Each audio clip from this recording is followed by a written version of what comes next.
Nah, Agatha, banyak sekali warganet bertanya ya, pengetahuan tentang Al-Quranmu keren banget gitu loh. Kok bisa sih, Agatha? Hanya sedikit itu. Jadi saya memang sebelumnya dari Muslim dan sedikit banyak mengetahui dan tertarik untuk tahu lebih dalam karena selama ini saya hanya menjalani kehidupan saya sebagai Muslim yang hanya sekedar hari-hari itu sholat, ya rutinitas biasa tanpa banyak sekali mendalami sampai ke ilmu ma'rifatnya. Dan beberapa kali juga saya ikut kajian. Dan Gitu. Itu dasarnya, basicnya. itu tahun berapa ya pencarian itu dilakukan?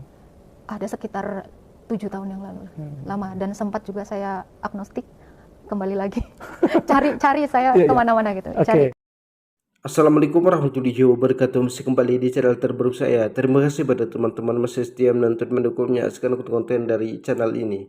Jadi tentunya kita sudah mendengarkan bagaimana pertanyaan ini diajukan kepada Agatha. Jadi menurut saya hostnya juga salah mengajukan pertanyaan ini kepada Agatha, karena dia mengatakan, Agatha, pengetahuanmu itu keren banget loh tentang Al-Quran. Jadi dia mengatakan pengetahuan Agatha ini sangat banyak tentang Al-Quran.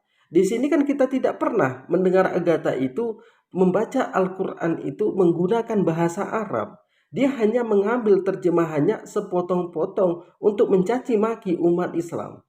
Apakah teman-teman di sini pernah mendengar Agatha membaca ayat Al-Quran itu menggunakan bahasa Arabnya? Di mana nanti di video selanjutnya Agatha juga mengatakan semenjak dia itu melakukan live, banyak umat Islam yang sudah murtad, bahkan setiap bulan katanya dibaptis. Jadi kepada teman-teman di sini kita akan lihat sampai setinggi mana pengetahuan Agatha. Yang saya takutkan isi kepala Agatha ini kosong. Jadi kepada teman-teman di sini jangan kemana-mana dulu karena kita akan mendengarkan bagaimana penjelasan Agatha ini selanjutnya. Selamat menyaksikan. Ketika saya bertanya kepada setiap guru yang saya temui ya dari berbagai agama, saya hanya menanya, kenapa manusia harus mati? Dan kalau di dalam agama saya yang sebelumnya, memang fitrahnya manusia itu hidup untuk mati. Hidup mati gitu. Itu sudah ditentukan dari sejauh yang saya ketahui gitu. Dan saya cari lagi nih di agama yang sekarang saya convert ya. Ternyata ada lagi jawaban yang lebih kena dan lebih pas gitu. Ternyata manusia ini memang diciptakan bukan untuk mati. Akhirnya pertanyaan saya yang sebelumnya, kenapa manusia harus mati? Kejawab di sini. Nah itu saya dapatkan jawabannya dari Episkop Daniel Biantoro, guru saya. Nah, hanya beliau yang bisa dapat menjawab pertanyaan saya yang dari kecil ini, sejak saya ditinggal orang tua saya. Nah, ketika jawabannya Romo itu, sebenarnya manusia itu tidak diciptakan untuk mati. Makanya ketika kamu bersedih, kehilangan seorang, kamu mengenang kekekalan itu di dalam setiap Romo. Nah, dari situ saya langsung, wah, ini ternyata alasannya. Tapi tunggu dulu, kata Romo. Tuhan sudah siapkan sesuatu yang luar biasa untuk kamu itu kembali kepada fitrahmu. Karena Kristus Yesus itu telah diutus oleh Sang Bapa untuk menyelamatkan siapa saja yang percaya kepadanya. Jadi, dari situ kita tahan sejenak penjelasan dari Agatha ini. Jadi ketika Agatha ini katanya masih menjadi seorang Muslim, dia ini bertanya kepada ustadz atau dari pemuka agama yang lain, tapi tidak bisa menemukan jawaban ini. Kenapa manusia itu harus mati? Jadi pertanyaannya saja sudah kurang lengkap. Seharusnya dia bertanya, kenapa manusia itu diciptakan dan kenapa manusia itu mati? Apa tujuan manusia itu diciptakan dan apa tujuan manusia itu mati? Jadi kalau pertanyaannya hanya sekedar kenapa harus manusia itu mati? Kita ini diciptakan, bukan kita yang menciptakan. Kita ini diciptakan Allah Subhanahu wa taala di dalam muka bumi ini, dan Allah mengatakan di dalam Al-Qur'an, aku akan menjadikan manusia sebagai khalifah di muka bumi ini. Jadi kalau kita bertanya kenapa kita itu diciptakan, dan pertanyaan Agatha, kenapa kita itu harus mati? Ini kan tandanya isi kepalanya kosong. Kalau dia mengajukan pertanyaan seperti ini, kenapa tidak diberikan pertanyaan pelengkapnya? Kenapa kita diciptakan? Apa tujuan kita diciptakan? Kenapa kita harus mati? Apa tujuan kita mati? Jadi kalau pertanyaan cuma sekedar kenapa kita itu harus mati, itu tandanya isi kepalanya itu masih kosong. Karena Allah Subhanahu wa taala mengatakan di dalam Al-Qur'an, aku akan menjadikan manusia sebagai khalifah di muka bumi. Kita dengarkan selanjutnya, katanya banyak yang sudah murtad. pengharapan saya itu timbul ya. Saya sendiri ngalamin ya, waktu di TikTok ini ternyata banyak sekali dari non Kristen itu mempertanyakan iman Kristen gitu. Sekurios itu mereka kan, penasaran gitu. Apa sih ini? Tuhan kalian tuh 3 kah? 1 kah? Keselamatan itu seperti apakah? Makanya dari situ saya juga terpacu. Jadi ini juga salah satu motivasi saya untuk setiap hari live gitu. Karena yang DM itu banyak. Kak, ini apa? Kenapa begini?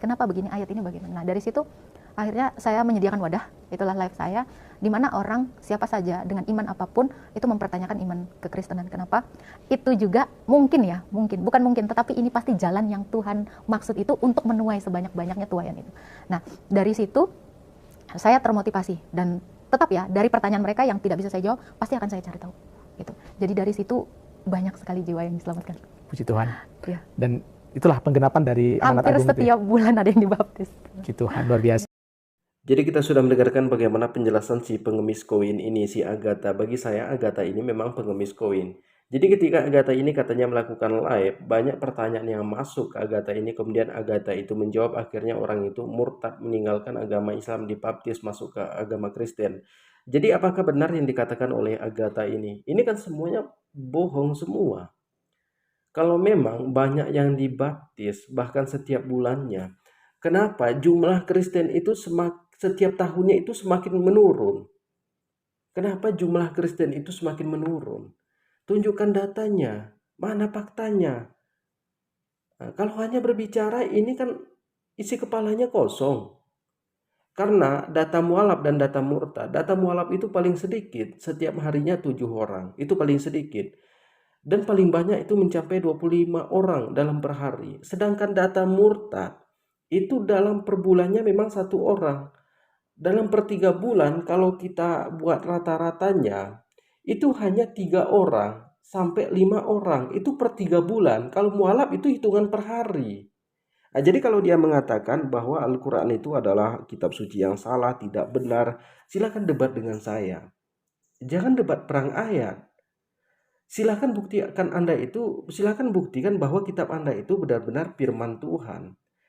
Karena kalau bercerita di dalam sebuah kitab suci itu tentang kematian, kehidupan, tentang bagaimana dengan neraka dan surganya, itu hanya beberapa persen. Tapi di dalam sebuah kitab suci itu paling banyak diceritakan bagaimana tentang ilmu pengetahuan, tentang sains, teknologi, ebjerologi. Bagaimana cara membuktikan keaslian sebuah kitab suci itu? Buktikan apakah Al-Quran itu bertentangan dengan sains, teknologi, ebjerologi, ilmu pengetahuan, atau Alkitab malah sebaliknya bertentangan.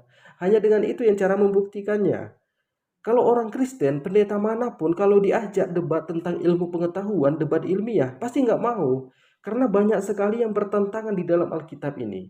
Dikatakan di dalam Alkitab bahwa bumi ini mengapung di atas air. Tapi NASA sudah bolak-balik keluar angkasa, tidak menemukan ada air di bawah bumi ini. Kemudian dikatakan di dalam Alkitab, tercipta dulu binatang daratnya, baru tercipta burung. Burung ini kan binatang darat. Dikatakan di dalam Alkitab, fungsi gunung itu untuk menahan goncangan gempa. Ini kan aneh. Kok fungsi gunung untuk menahan goncangan gempa? Fungsi gunung itu bukan untuk menahan goncangan gempa, tapi untuk pasak bumi atau tiang bumi, untuk menstabilkan bumi. Karena bumi ini tidak mengapung di atas air. Jadi kepada teman-teman mungkin cukup sekian, silahkan dibagikan videonya. Assalamualaikum warahmatullahi wabarakatuh.